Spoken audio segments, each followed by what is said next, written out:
Hey everyone, and welcome to this week's VR news. As many of you have probably already heard, the Meta Quest Pro was announced during this year's Meta Connect, with a price tag of $1,500 on October 25th. This headset is obviously aimed towards businesses and not for regular consumers for gaming, even though it still can be used for gaming purposes. In comparison to the current Quest 2, Road to VR made this convenient chart to compare each aspect of the headset. As you can see, the battery life is actually considerably worse than the Quest 2, and the Quest Pro is actually heavier. The processor is the same, just with more RAM, plus things like FOV and refresh rate are quite similar to the Quest 2. However, it does have many additional features like the pancake lenses, more RAM and storage, eye and face tracking, and even a new way to track the controllers. Speaking of the controllers, you can already pre-order accessories for the Quest Pro on their website, including the controllers. But moving back to the Quest 2, it was said to be getting another hand tracking update later this year. This update will decrease the loss of tracking with your hands, making the overall hand tracking a lot smoother. I'm glad that the Quest 2 is still getting new updates and features, even though their new headset releases in just a week.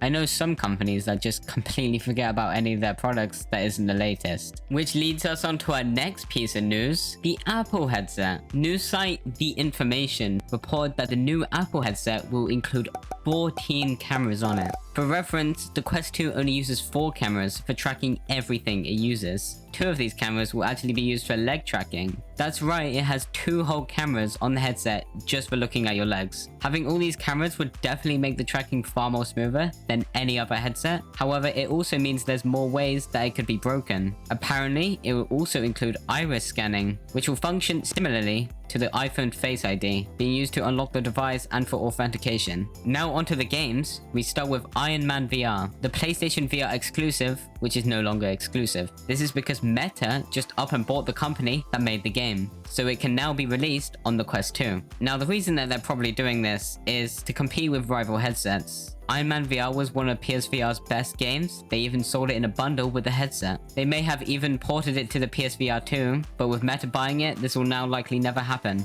Next, we finally have the Saints and Sinners Retribution release, which is December 1st. That's the official release date, but keep in mind that it still may be moved back. And finally, we have Among Us VR release date, November 10th. They did just have their 3rd beta this week, but due to NDA, I don't think anyone's allowed to say anymore. That's pretty much it for this week. Thank you all for watching.